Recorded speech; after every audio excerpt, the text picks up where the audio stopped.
الحمد للہ وکفی وسلام علی عبادہ الذین اصطفی۔ ہر حدیث شریف نہایت اہم، لیکن احادیث شریفہ میں سے کچھ ایسی ہیں کہ ان کی شان و عظمت بہت ہی زیادہ ہے۔ آج اللہ مالک کی توفیق سے ایک ایسی حدیث شریف اپنے اور آپ کے لیے منتخب کر کے لایا ہوں کہ بعض محدثین نے بیان فرمایا کہ 4 احادیث ایسی ہیں جو اسلام کے لیے، بندے کے لیے کافی، جو بندے کے اسلام کے لیے کافی ہیں،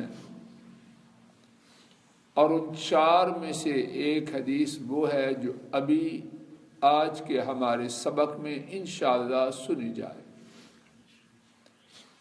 امام بخاری اور امام مسلم رحمہم اللہ تعالی نے اس حدیث کو روایت کیا۔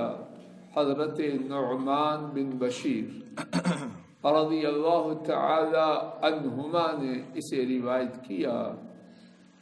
ہمارے نبی کریم صلی اللہ علیہ وسلم نے فرمایا، الحلال بین والحرام بین، حلال واضح ہے اور حرام واضح ہے، وبینہما مشتبہات، اور ان کے درمیان کچھ باتیں شبہ والی ہیں۔ لا يعلمها كثير من الناس، انہیں زیادہ لوگ نہیں جانتے۔ فمن اتقى الشبہات استبرأ لدینہ وعرضہ، جو شخص شبہ والی باتوں سے بچا اس نے اپنے دین اور اپنی عزت کو بچا لیا۔ خوب توجہ، یہ ہے بات پھسلنے کی اور کامیاب ہونے کی۔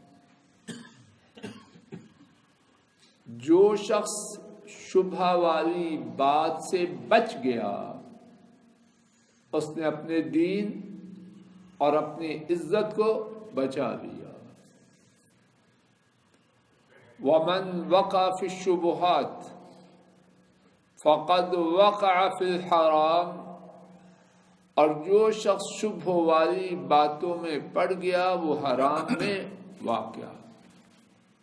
پھر بچنا، کالراعی یرعی حول الحمى یوشک ان یرتع فیہ، اس کی مثال ایسے ہے کہ ایک چرواہا اپنے جانوروں کو ممنوع چراگاہ کے کنارے پر چراتا ہے۔ یہ ممنوع چراگاہ ہے، کسی کی جہاں داخلہ ممنوع ہے، تو وہاں یہ ساری جگہ چھوڑ کے کہاں آتا ہے؟ جانوروں کو لے کے یہاں۔ فرمایا یہ قریب ہے کہ کسی وقت بھی اس چراگاہ ممنوعہ میں داخل ہو جائے۔ اسی طرح جو شخص شبہات میں پڑتا ہے فرمایا وہ حرام میں پڑ گیا۔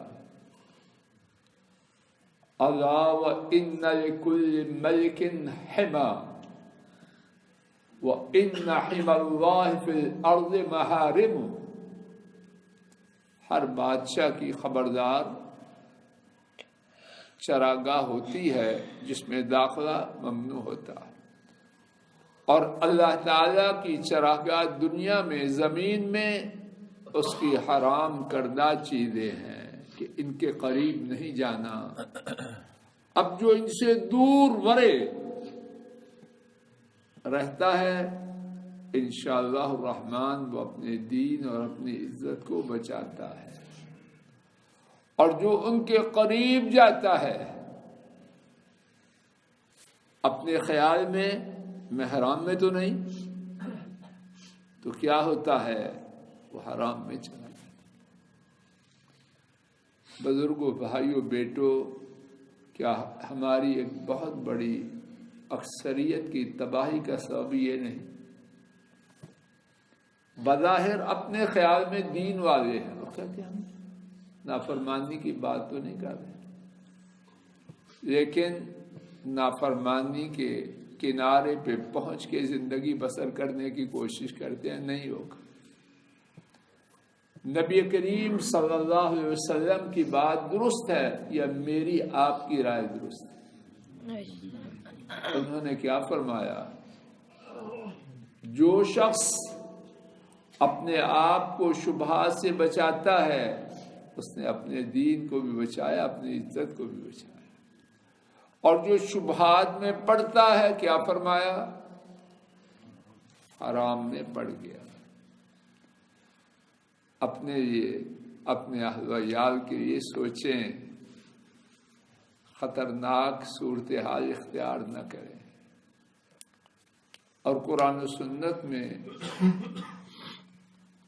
اس بات پر بہت زیادہ زور دیا گیا۔ حرام چیزوں سے صرف منع نہیں کیا گیا بلکہ ان کے قریب جانے سے وہ کھینچ لیتی ہے۔ اللہ تعالیٰ مجھے آپ کو ہدایت عطا فرمائے۔ حرام سے بھی بچیں اور وہ چیزیں جو شبہات ہیں ان سے بھی بچیں کہ شبہات کا نتیجہ حرام میں جانا ہے۔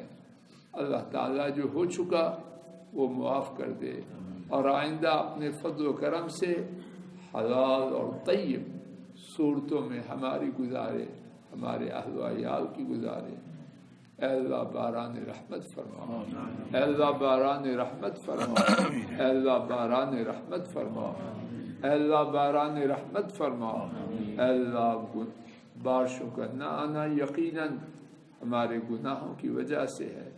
اے اللہ ہمیں گناہوں سے سچی توبہ کی توفیق عطا فرما، ہماری توبہ کو قبول فرما اور رحمت کی بارش نازل فرما۔ اے اللہ امت پہ رحم فرما، اے اللہ امت پہ رحم فرما، اے اللہ امت پہ رحم فرما۔ وصلی اللہ تعالی علی خیر خلقہ وعلی آلہ واصحابہ واہل بیتہ واتباعہ الی یوم الدین، آمین یا رب العالمین۔ دو اعلانات سن لیجیے۔ نمبر 1، جیسے کہ کل اور پرسوں عرض کیا گیا، اللہ تعالیٰ کی توفیق سے ہماری اسی مسجد میں ہفتہ اتوار، پیر، منگل، بدھ، جمعرات 5 دن تجوید اور حفظ کی کلاس کا آغاز کیا گیا ہے۔ 8:30 سے 8:30 سے 10:30 تک، اور جو بچے ہر روز ان 5 دنوں میں نہیں آ سکتے، ہفتہ اتوار چھٹی کے دن آنا چاہیں خوش آمدید، صرف اتوار کو آنا چاہیں خوش آمدید، لیکن نظام کے تحت۔ تو ہمارے ساتھ اللہ کے اس گھر کی آبادی کے لیے تعاون فرمائیے، اور وہ تعاون ہے خود تشریف لائیے، اپنے بچوں کو بھیجیے۔ ہفتہ میں 5 دن جمعرات اور جمعہ کے سوا 8:30 سے 10:30 تک تجوید اور حفظ کی کلاس۔ اور دوسرا اعلان یہ ہے